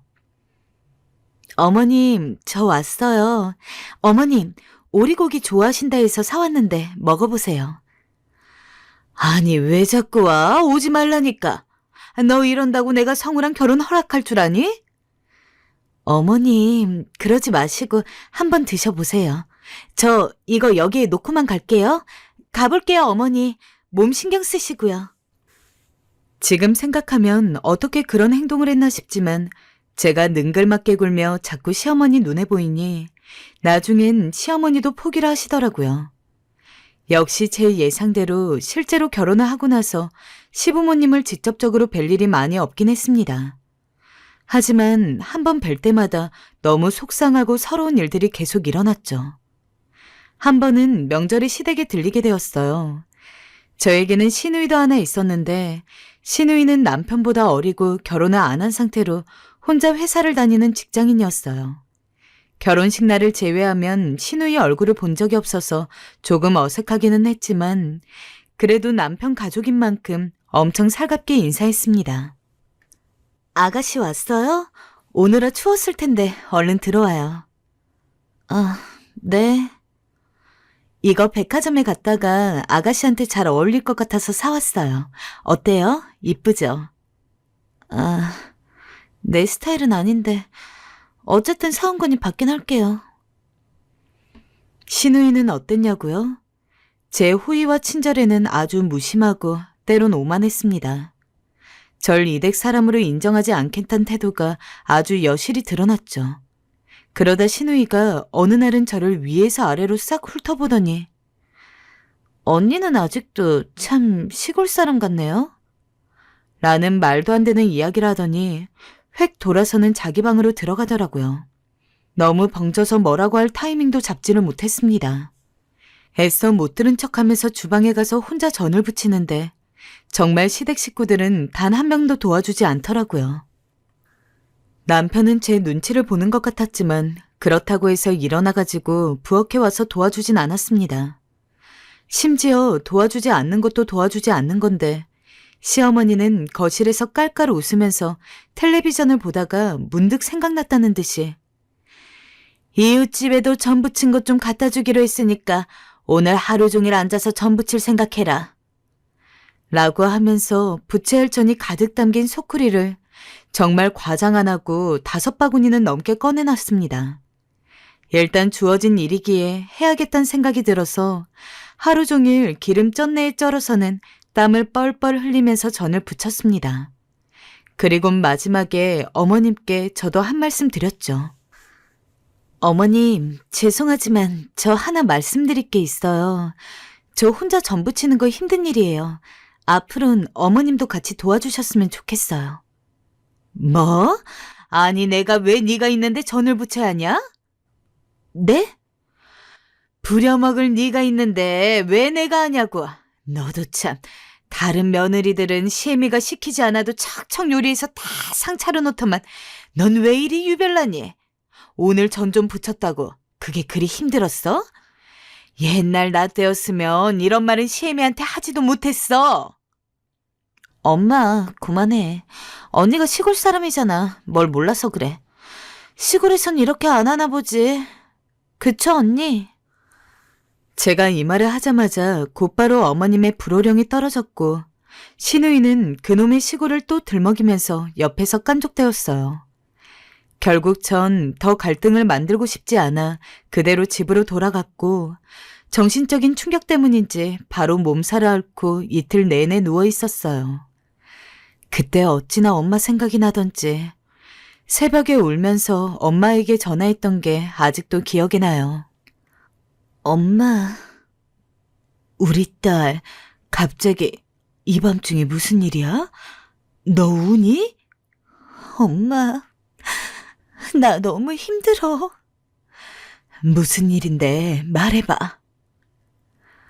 엄마의 말 한마디에 모든 걸 다 쏟아붓듯 털어놓고 싶었지만 제가 그러면 엄마 가슴이 너무 아플 것 같아 차마 그럴 수가 없겠더라고요. 그래서 그날은 어쩔 수 없이 전화기에 대고 통곡하듯 울다가 겨우 전화를 끊었어요. 여보, 미안해. 당신 우리 엄마 때문에 상처 많이 받았지? 내가 엄마한테 잘 말해놓았으니 다음부턴 이런 일 없을 거야. 내가 미안해. 정말 면목이 없다. 나도 우리 엄마가 그럴 줄은. 남편이 다음날 제 어깨를 안마해주며 이런 말을 한 터라 그나마 마음이 가라앉긴 했지만 이미 상한 마음은 어쩔 수 없어 시댁 쪽엔 일부러 연락도 하지 않고 받지도 않았어요. 그러던 어느 날 한 번은 시어머니 생신날이었습니다. 남편에게 미리 어머님이 어떤 거 좋아하셔? 라고 묻고는 남편에게 어머님이 좋아하는 브랜드를 알아내어서 백화점에 가가지고 힘들게 모은 돈으로 어머님 드릴 예쁜 코트 하나를 샀습니다. 정말 제 옷 살 때도 그렇게 비싼 걸 사본 적이 없었기 때문에 내심 시어머니가 당연히 마음에 들어 하실 거라고 생각했습니다. 그리고 이 선물을 계기로 시어머니가 저에게 조금 더 마음을 열고 며느리로서 잘 대해줬으면 좋겠다는 바람도 있었어요. 시어머니가 저한테 비수를 자주 꽂긴 하셨지만 그때까진 어쨌든 이댁 식구이니 저도 식구로서 인정을 받고 싶었어요. 하지만 기대를 하지 말았어야 했어요. 제가 선물을 드리자마자 박스를 열어본 시어머니는 이거 가품이니? 라고 묻더군요. 너무 당황스러워서 아니에요 어머님, 이거 백화점에서 어제 직접 산 정품이에요. 라고 답하니까 그제서야 선물을 꺼내서 하나하나 꼼꼼히 확인해 보더니 계속 의심을 하셨어요. 너 괜히 정품 아닌데 정품인 것처럼 백화점 박스만 어디서 구해와서 넣은 거 아니야? 정품이 왜 이렇게 후줄근해? 아니, 정품이라면 이럴 일이 없는데. 성미야. 너 인터넷에서 이 코트 좀 쳐봐라. 원래 이렇게 생긴 건지 내가 한 봐야겠다. 시댁 식구는 물론 시댁 쪽 친척들도 몇 명 모여있는 자리에서 시어머니가 그렇게 크게 이야기를 하니까 정말로 백화점에서 산 정품인데도 제 얼굴이 다 화끈거리더라고요. 다들 제가 드리는 선물이 가짜라고 의심하는 것 같고 우물쭈물 거리면서 정의심이 되시면 구매한 백화점에 전화해 볼 수 있다고 이야기를 하니까 그제서야 시어머니는 흥 하고 콧방귀를 한번 뀌시더니 아무 말 없이 선물을 대충 박스에 넣어서는 방에 들고 갔습니다. 그런데 여기서 신우이가 한마디 거들더군요. 언니, 선물이라 내가 말 안 하려 했는데 좀 심한 거 아니에요? 뭐가요? 아니, 색깔이요. 너무 촌스럽잖아요. 아무리 엄마가 나이가 많아도 그렇지. 저런 걸 어떻게 입어요? 그리고 엄마는 저런 어두운 색 잘 안 받아요. 밝은 색이 잘 받지. 사기 전에 좀 물어보고 사지 그랬어요. 그 생각을 못했네요. 그래도 저거 점원분이 그래도 제일 잘 나가는 상품이라고 추천해서 산 건데 어머님 마음에 안 드세요? 아니다, 됐다. 마음에 들어. 허나 어머님의 마음에 든다는 그 말은 절대 마음에 든다는 느낌이 아니었어요. 마지못해 하는 말이었죠. 솔직히 말해 저도 잘 지내보고 싶어 사온 선물인데 그런 취급받으니 너무 서럽더라고요. 거기다 더 경악스러웠던 건 바로 어머님의 다음 말이었어요. 근데 돈은 준비 안 했니? 네? 돈 말이야, 내 용돈. 뭐야, 그것까진 준비 안 한 거냐? 아이고, 기가 막혀. 선물 하나 하고 그냥 땡친 거야? 어쩜 그리 정성이 없냐? 어이없게도 시어머니는 제가 용돈까지 준비했다고 생각하셨나 봐요. 제가 우물쭈물 어쩔 줄 몰라 하자 옆에서 남편이 엄마, 선물 사왔으면 됐죠. 그 선물도 비싼 거예요. 하고 거들더라고요. 그날 집에 돌아와서 얼마나 울었는지. 설마 시어머니 생신을 처음 챙기는 며느리가 간도 크게 가품을 사서는 백화점 박스만 구해서 넣었을 거라고 생각하는 것도 어이가 없었고 아니라고 했는데도 불구하고 저를 계속해서 믿지 않고 그렇게 사람들 많이 모여있는 자리에서 저를 면박 줬다는 게 너무 쪽팔리고 화가 났습니다. 또 거기다 용돈까지 요구하는 시어머니에게도 너무 화가 났어요. 가진 게 많으신 분이면 욕심도 없을 줄 알았는데 있는 사람이 더하다고 시어머니가 딱 그 짝이더라고요. 결국 다음에 시댁에 갈 때 전 미리 분명하게 의사를 전달했어요. 어머님 생일날 선물 아니면 용돈 둘 중 원하는 걸 말씀하시면 그걸 해드리겠다고요. 둘 다 할 생각은 없는 거니? 하고 묻고픈 눈치였지만 제게 아무 말씀 못하시는 모습을 보고 속으로 고소했어요.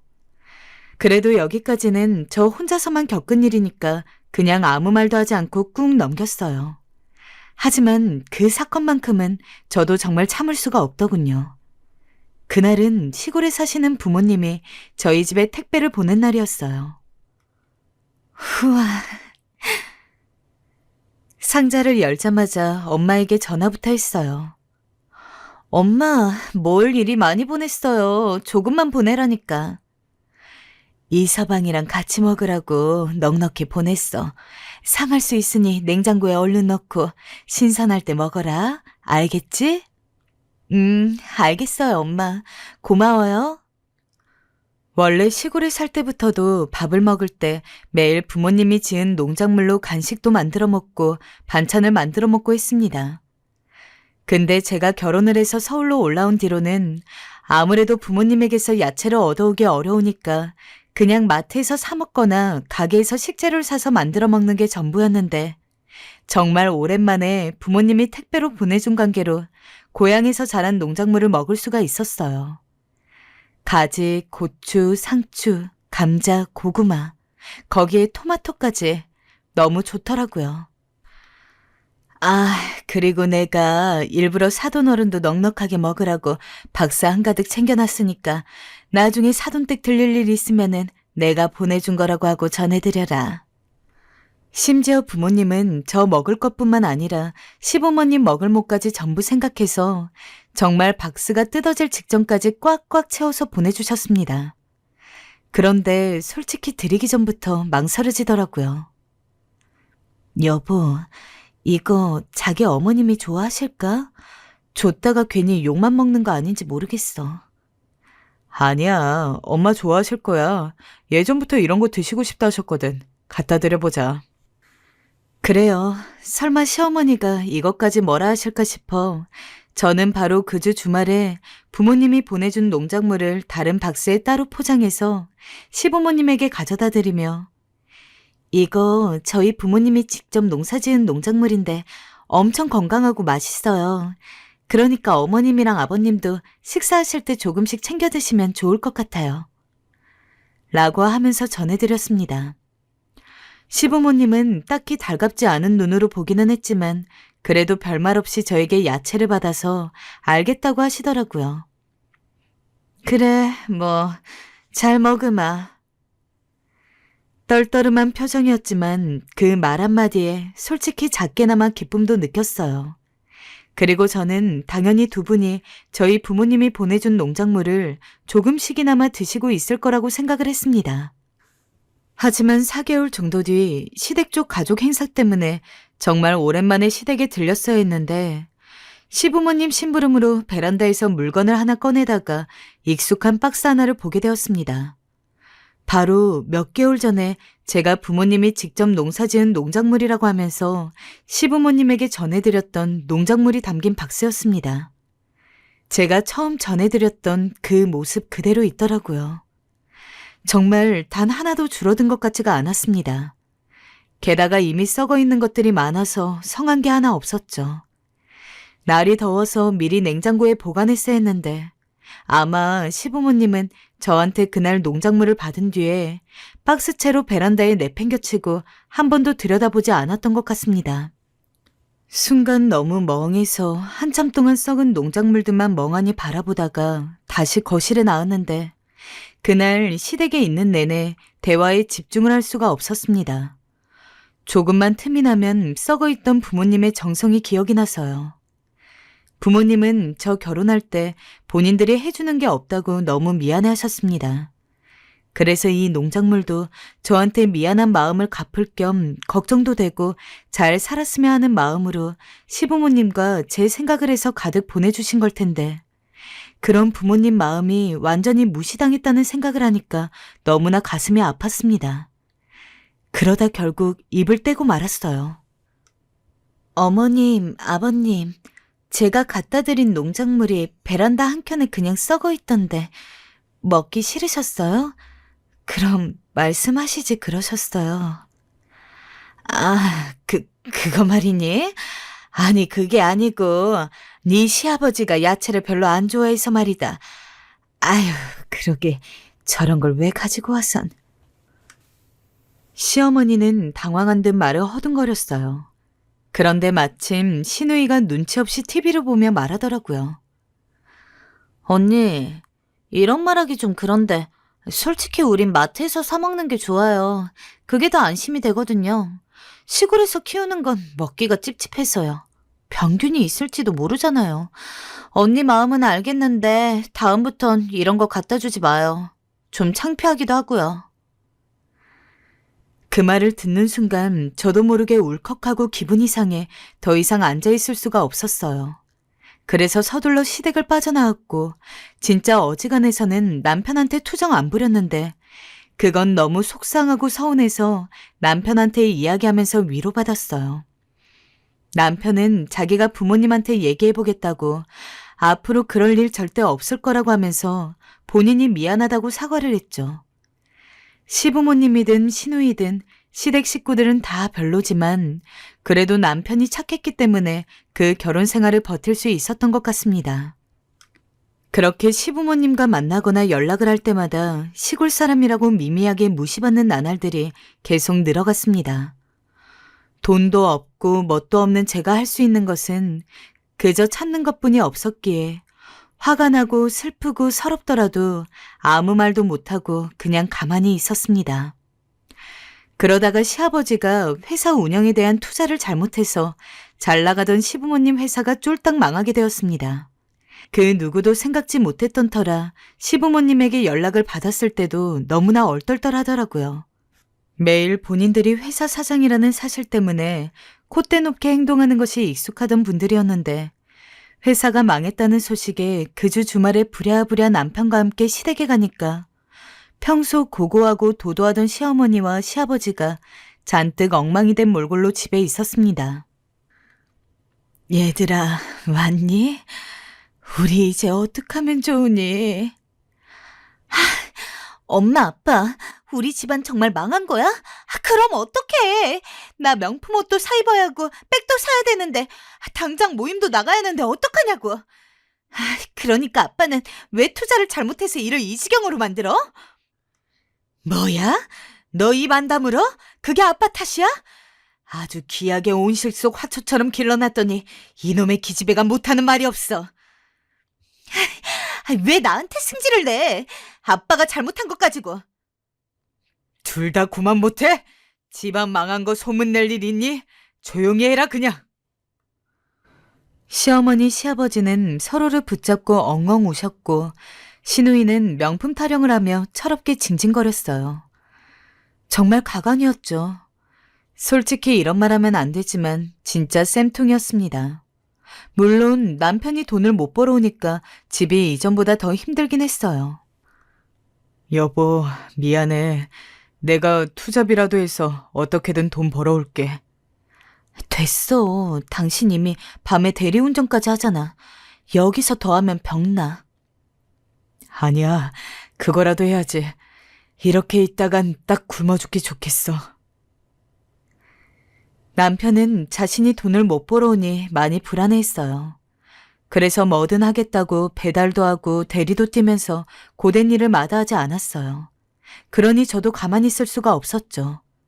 생계 전선에 뛰어들어 식당에서 설거지 일을 하면서 겨우겨우 입에 풀칠을 하고 살았어요. 삶이 퍽퍽하고 너무 고됐지만 그 누구에게도 손을 빌릴 수가 없었죠. 당시 저희 아이가 이제 초등학교에 막 들어갔으니 당장 돈 들어갈 때가 너무 많았고요. 걱정이 태산 같아서 하루라도 편히 잠들 수가 없었습니다. 하지만 그때 운명처럼 저에게 기적이 일어났습니다. 이게 뭐야? 20억? 어느 날 갑자기 지인에게 연락이 왔습니다. 빨리 거래소 들어가 봐. 대박이야. 거래소라고 하면 가상화폐 거래소였어요. 지인이 무조건 대박난다며 결혼 전에 꼭 넣어두라고 했던 게 있는데 장기 투자를 해야 한다고 해서 그냥 10년 이상 들고 갈 생각으로 들어가 보지도 않았거든요. 그런데 그게 100배가 폭등하면서 졸지에 20억이라는 거대한 자산이 제게 생긴 거였죠. 평생 꿈꿔보지 못한 큰 돈을 통장 안에 쥐고 있으니 이게 꿈인지 생신지 얼떨떨했습니다. 돈 걱정 한 번 안 하고 사셨던 시부모님이 한 푼 한 푼을 아쉬워하며 힘들어하는 모습을 보고 있으니 더욱더 제가 가지고 있는 이 큰 돈이 믿기지가 않았습니다. 하지만 매일같이 들여다봐도 변하지 않는 돈에 저는 이제 제가 정말 부자가 됐다는 걸 깨달았습니다. 그 일이 있은 후 저는 가상화폐를 추천해줬던 지인을 불러서 밥을 거하게 사고 3박 4일 동안 엄청 큰 호텔 스위트룸을 예약해주며 감사의 마음을 표현했어요. 너 아니었으면 나 이 돈 못 만졌을 거야. 너 덕분에 이제 마음 편히 살 수 있으니 어떻게 고맙다고 마음을 표현해야 할지 모르겠어. 고마워 정말. 그 지인이 아니었다면 저는 평생 가난하게 살아야 했으니 너무 기적 같은 돈이었어요. 그리고 돈이 없어 정말 말 그대로 길거리에 나앉게 생긴 시댁 식구들 모습을 보며 홀로 비웃었습니다. 그러던 어느 날 시댁 식구들이 남편에게서 소식을 듣고 절 찾아왔어요. 언니, 잘 지냈어요? 언니, 그거 시계 뭐예요? 되게 좋아 보이네. 차도 새로 바꿨구나. 우와. 아가야, 내가 여기 이렇게 온 건 너도 알다시피 우리 집 사정이 안 좋은 거 너도 알지? 내가 그동안 너한테 못되게 군 거 다 인정한다. 내가 잘못했어. 욕할 거면 나를 욕해라, 응?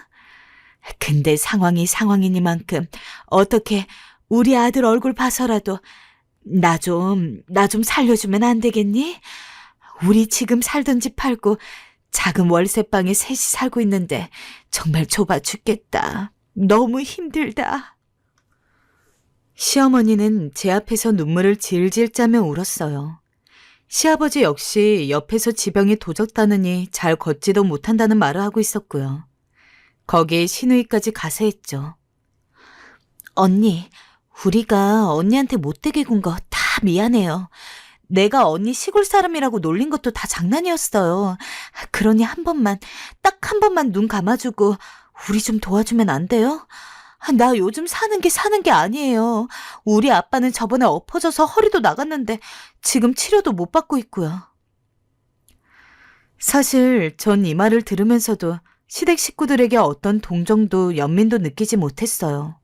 절 어떻게 대한 사람들인지 너무도 잘 알기에 그 앙금이 남아있어 도저히 좋게 볼 수가 없었기 때문이죠. 그러나 남편은 달랐어요. 남편은 부모님이 이렇게 되자 마음이 아픈지 저한테 말도 못하고 하루 종일 끙끙 앓더군요. 결국 전 시댁 식구들이 저한테 친절하지 못했을지언정 남편만큼은 늘 제 편이 되어주었기에 정말 선심 써서 남편 생각해가지고 1억을 내던져줬어요. 물론 그냥 남편한테 준 거 아니었습니다. 직접 작은 월세방에 살고 있는 시댁에 방문했거든요. 월세방은 정말 급하게 구했는지 생각보다 더 열악했어요. 그리고 전 그 방을 천천히 둘러보다가 가소롭단 표정으로 1억이 담긴 돈뭉치를 시부모님 앞에 던졌죠. 어머님, 아버님, 솔직히 회사 망한 거 정말 당해도 싸다고 생각하고 그동안 저한테 못되게 군 거 생각하면 1억은커녕 1원도 주기 아까워요. 근데 오로지 남편 하나 보고서 선심 쓰는 거니까 고맙게 여기세요. 남편 아니었으면 정말 땡전 한 푼도 줄 일 없었으니까. 그래, 고맙다 아가야. 고마워. 이 돈 정말 잘 쓰마. 고맙다. 우리한텐 네가 복덩이야, 네가. 언니, 너무 고마워요. 언니밖에 없어요. 내가 그간 언니한테 왜 그렇게 함부로 굴었는지 모르겠어요. 앞으로는 내가 평생 언니 잘 모시고 살게요. 제가 건네준 1억을 받으시고 시부모님의 태도가 한순간에 휙 바뀌었습니다. 그렇게 콧대 높고 저 시골 사람이라고 무시하고 모욕하고 저희 부모님도 제대로 대접 안 해주던 사람들이 갑자기 저한테 굽신거리더라고요. 어찌나 가소롭던지. 생각지도 못한 환대를 받으며 저는 그 집에서 나왔어요. 마치 제 묵은 한이 다 벗겨지는 기분이 들어 절로 웃음이 났습니다. 그 후로도 평소에 연락 한 번 없던 시어머니는 틈만 나면 제게 전화를 해서는 혹시 어디 불편한 건 없니? 라며 생전 한 번 들어보지도 못한 착한 목소리로 제 안부를 물었고 시누이도 시어머니처럼 저에게 전화를 해왔죠. 그러던 어느 날 시누이가 제게 돈 부탁을 해오더라고요. 무슨 일이에요, 아가씨? 언니, 그냥 잘 지내고 있는지도 궁금하고 그래서 연락해봤어요. 잘 지내고 있어요. 용건부터 해줬으면 좋겠는데. 실은 제가 요새 가게 하나를 차려볼까 하고 있어서요. 뭐냐면 작은 피자 가게인데요. 포장 전문점이고 또 요새 피자 가게 창업을 많이 한다고 하더라고요. 배달도 하면 수익이 그럭저럭 나올 것 같은데. 언니 혹시 돈 빌려주실 수 있어요? 제가 벌면 버는 대로 바로 이자까지 쳐서 갚을게요.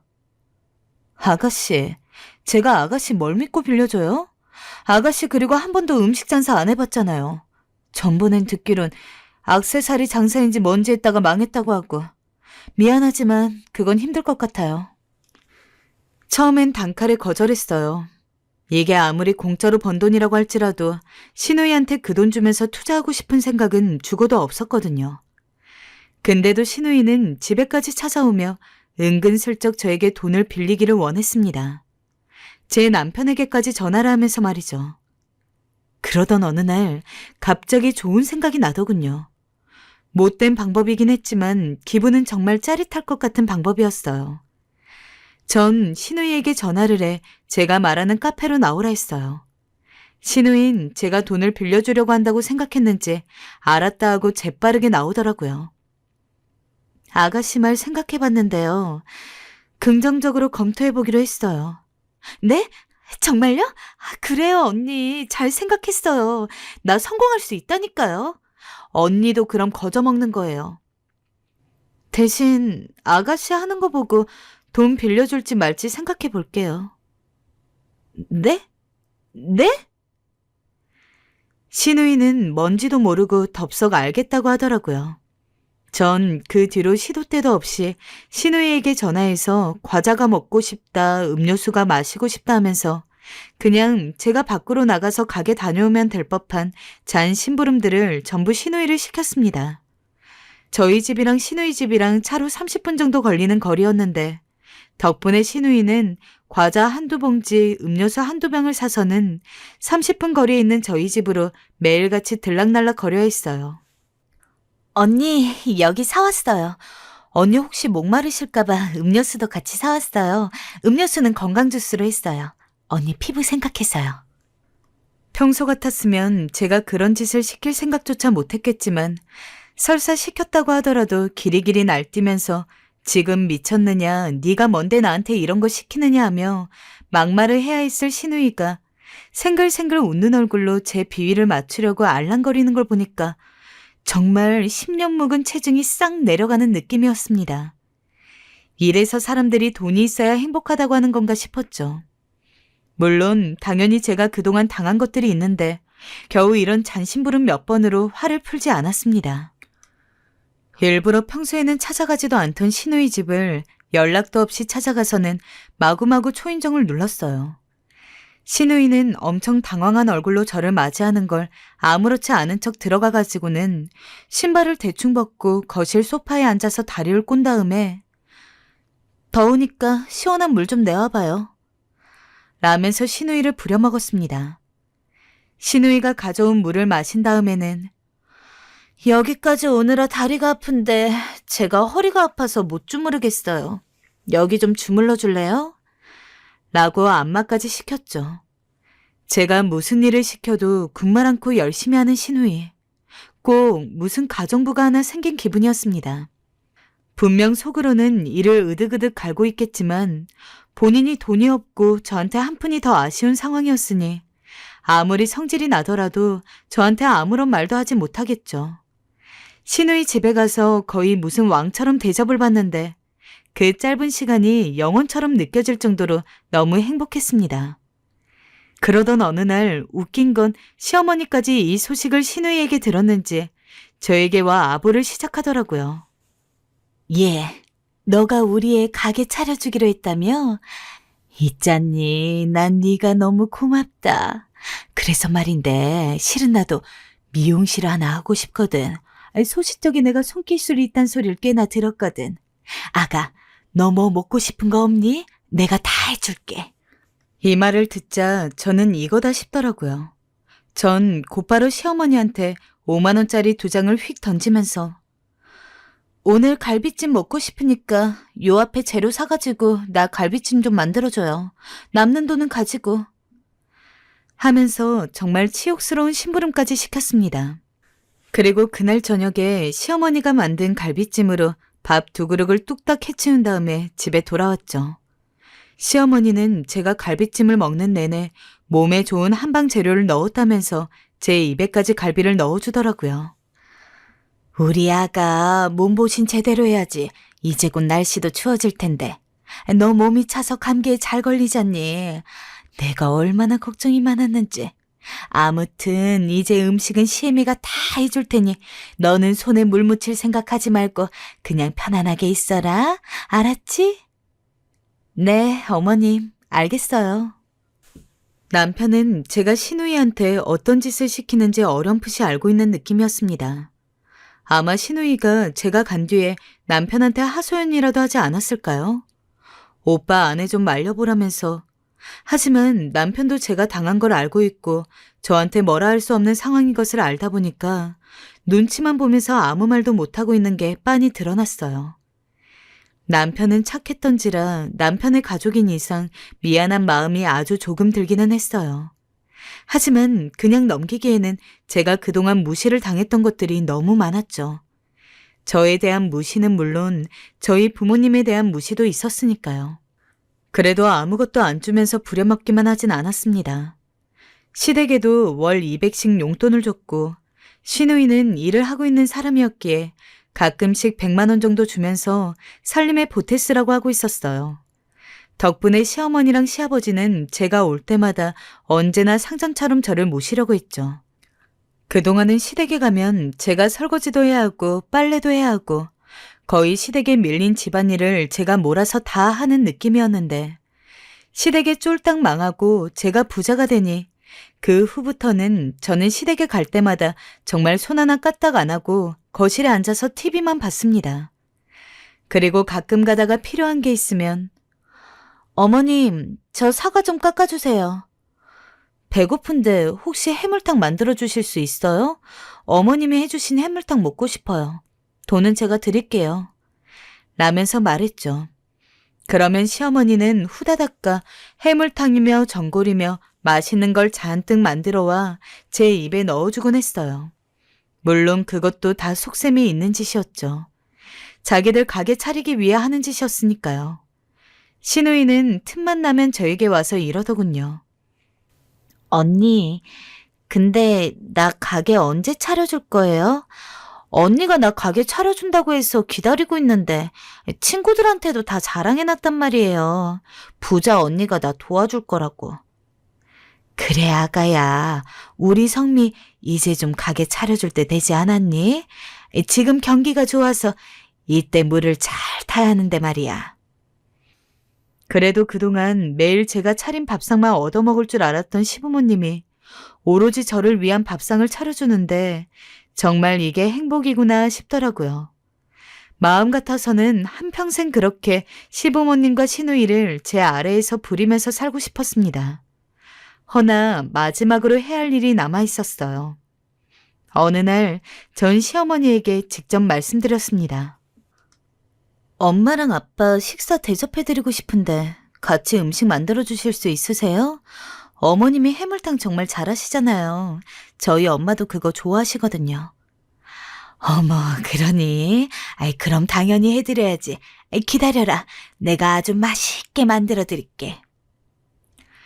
경매로 넘어간 집 때문에 훨씬 더 허름한 집에 살고 있던 시부모님은 그날 거의 몸종 아닌 몸종이 되어서 저희 부모님 식사를 차려줘야 했습니다.